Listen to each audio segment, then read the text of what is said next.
Santo. Amen. Ama namin, sumasalangit ka, sambahin ang ngalan mo, mapasa akin ang kaharian mo, sundin ang loob mo dito sa lupa para lang sa langit.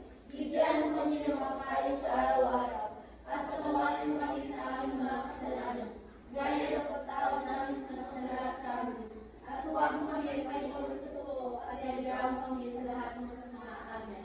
Sa ngalan ng Ama, ng Anak, sa Espiritu Santo. Amen. Bago pansin upuan ng lahat, pagtitignan na nasa ilalim ng inyong mga upuan at pagkipulot ng mga basura ng pakita at itapon sa basurahan.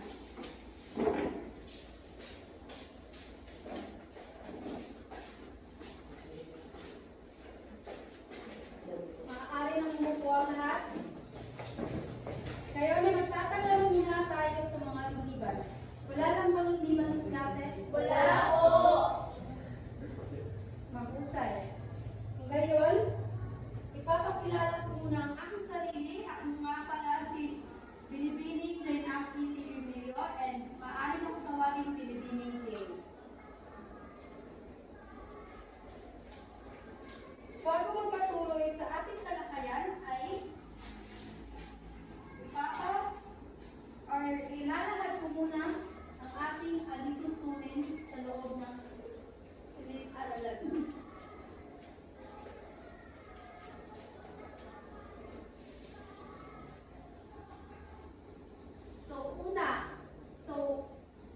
Meron tayong talang. Una, titik T, tumahimik kapag may nagsasalita.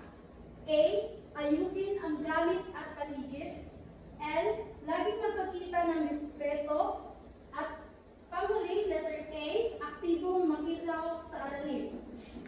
Naiintindihan lamang ba ang ating alituntunin? Opo! Ngayon na may nahanda akong aktibidad para sa inyong lahat.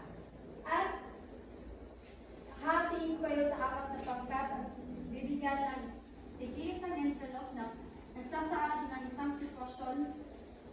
Pagkatapos ay inyong babasahin at sasagutan ang katanungan na nasa likurang bahagi ng papel na nasa loob ng envelope. Masimula na magbilang. 1, 2, 3, 4. Pumili ng isa.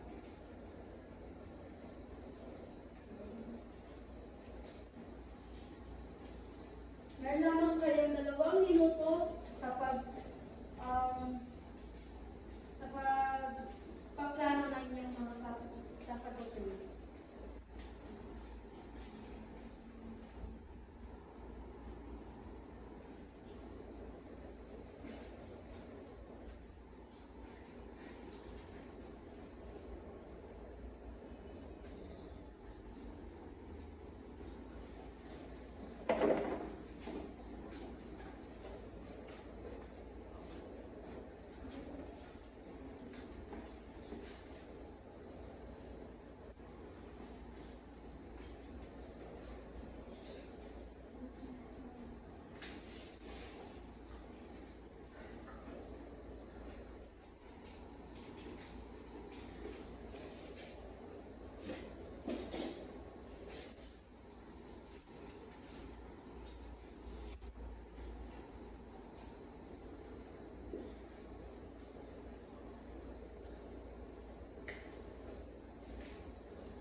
kilos ng guro? Sa aming sagot ay hindi po. Dahil mayroong rason kung bakit siya hindi nakapagpasa ng proyekto. Pangalawa, ano ang suliraning kinakaharap na Rosal? Sa ibang tao ba o sa lipunan? Sa ibang tao po. Mahusay. Ibalik na yung dalawang yan. Susunod na pangkat ay dalawang pangkat. Si Roxanne ay hindi nakapagpasa ng proyekto dahil siya ang nagbabantay o nag-aalaga sa kanyang bunsong kapatid.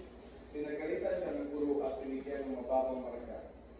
Katanungan, sa inyong palagay, tama ba ang naging aksyon o kilos ng guro? Hindi. Pangalawa, ano ang suliraning kinakaharap ni Roxanne sa ibang tao o sa lipunan? Ibang tao. Susunod na pangkat. Magandang araw sa inyo lahat. Kami po ang mga tatlong pangkat. So, sitwasyon.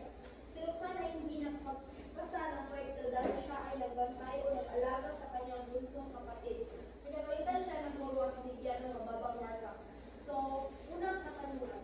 Sa inyong palagay, tama ba ang naging aksyon o kilos ng guro? Hindi. Ano ang sinaling kinakaharap ni Roxanne? Sa ibang tao o sa lipunan? Sa ibang tao po. Yan na po ang maraming salamat. Panghuling pangkat. Magandang araw po. So, ang sitwasyon ay, si Roxanne ay hindi nakapagpasa ng proyekto dahil siya ay nagbabantay o nag-aalaga sa kanyang bunsong kapatid. Pinagalitan siya ng guro at binigyan ng mababang marka. So, sa unang katanungan, sa inyong palagay, tama ba ang naging aksyon o kilos ng guro? Hindi po. Dahil may dahilan siya kung bakit hindi agad siya nakapagpasa. Pangalawa, ano ang suliraning kinakaharap ni Roxanne? Sa ibang tao o sa lipunan? Sa ibang tao po. Maraming salamat. Palakpakan ang inyong mga sarili.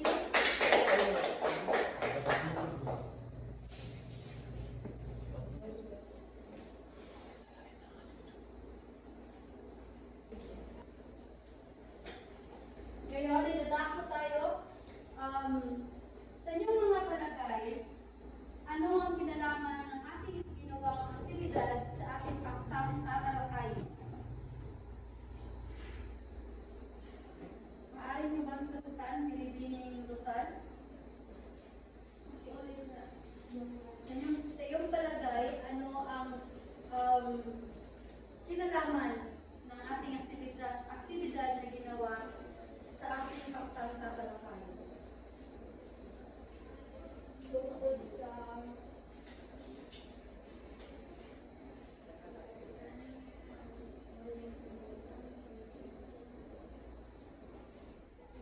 sa kembalian sa meeting nito. Maaari. May ibang kasagutan pa bang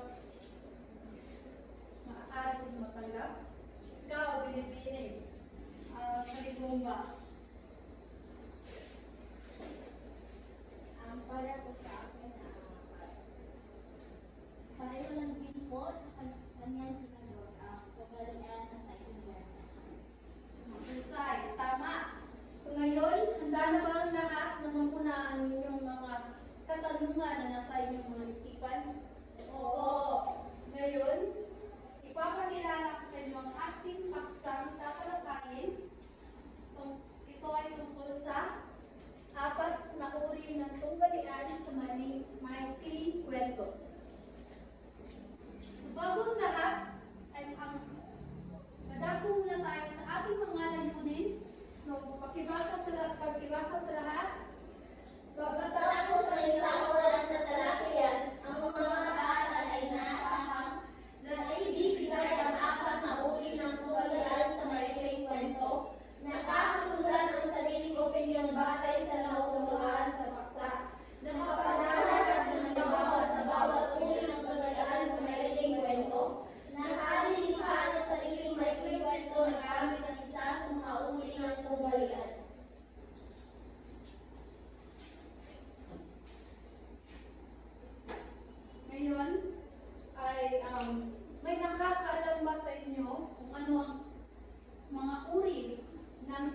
tunggalian sa maikling kwento. Base lamang sa inyong mga naintindihan sa nagtalakay sa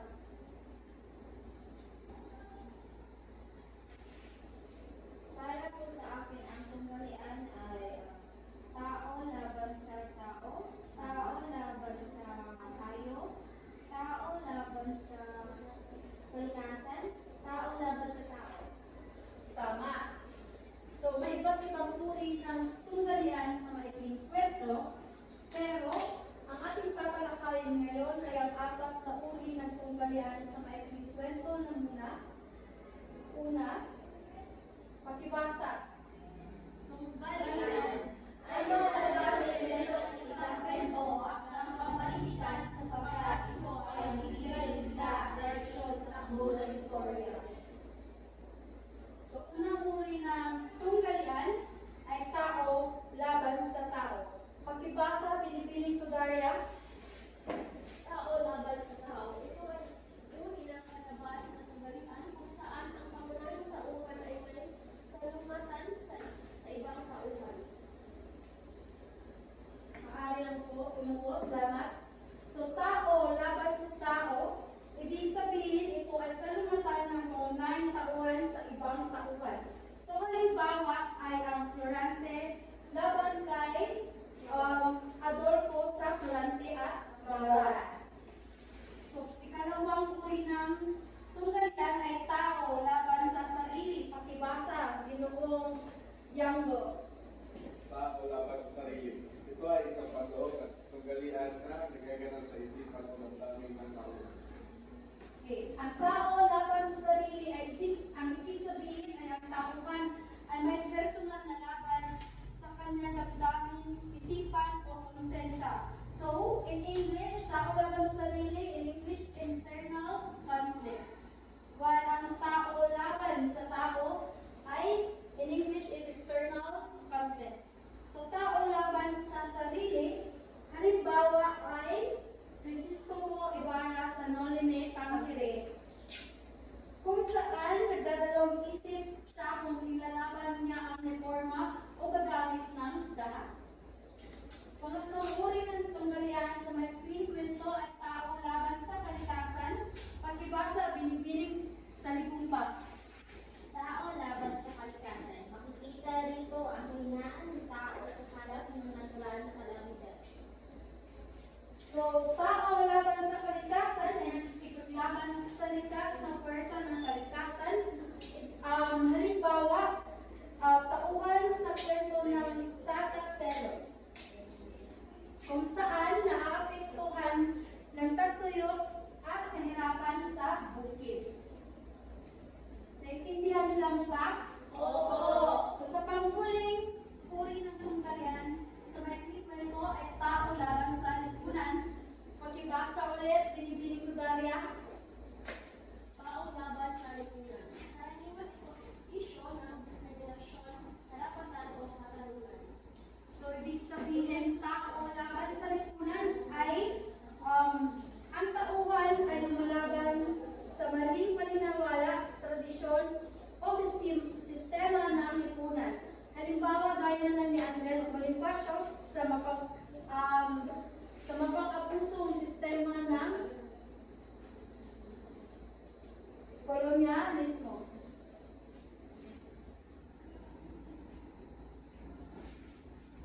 Ngayon, wala na bang katanungan lahat at naintindihan lamang pa ang aking paksang pinalakay? Opo! Wala na bang katanungan? Wala na po. Kung ngayon, ako ang magtatanong. May gaway na tanong ako inihanda.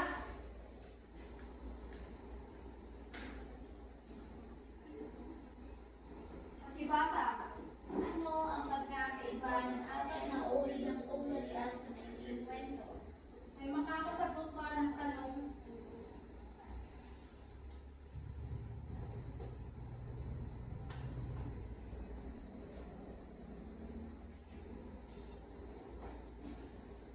Pinagkaiba ng apat na uri ng tunggalian sa maikling kwento.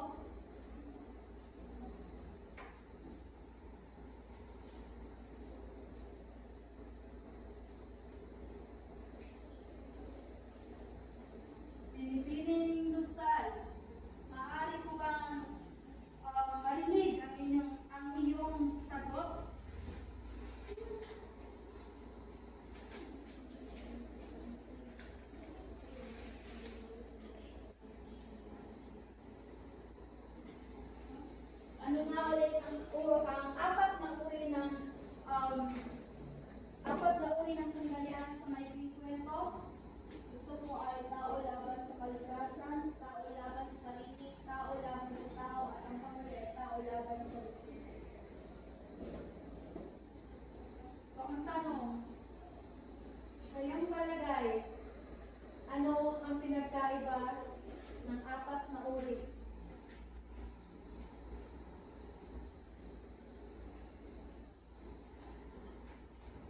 Maraming salamat.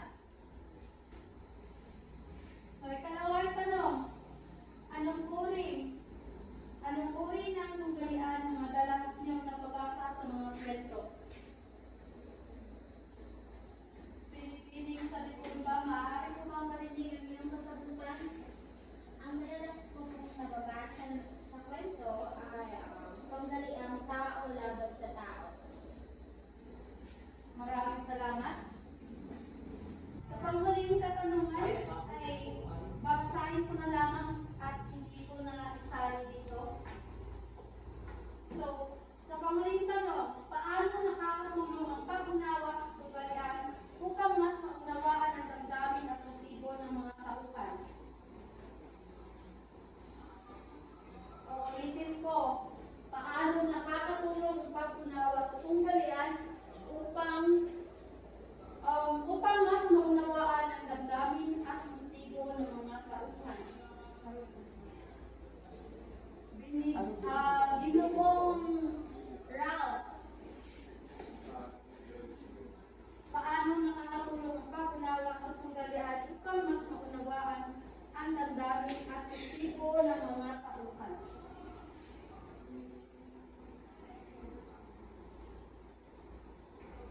Maraming salamat. Ngayon naman, dadako tayo sa inyong pangalawang aktibidad. Pakibasa ng inyong panuto. Kumuha ng isang buong papel at panulat. Gumawa ng isang graphic organizer na nakakakita sa apat na uri ng tunggalian at magbigay ng sariling kahulugan at halimbawa. Sa pamantayan ay pagsulat. Ang pamantayan sa pagsulat, una ay organisasyon ng ideya, 7 puntos, wastong paggamit ng gramatika, 5 puntos, at panghuli, kalinisan sa pagsulat, 3 puntos, kabuuan, 15 puntos. So, kumuha na kayo ng isang 4 na papel, ay isang buong papel upang sagutan ang inyong dalawang aktibidad.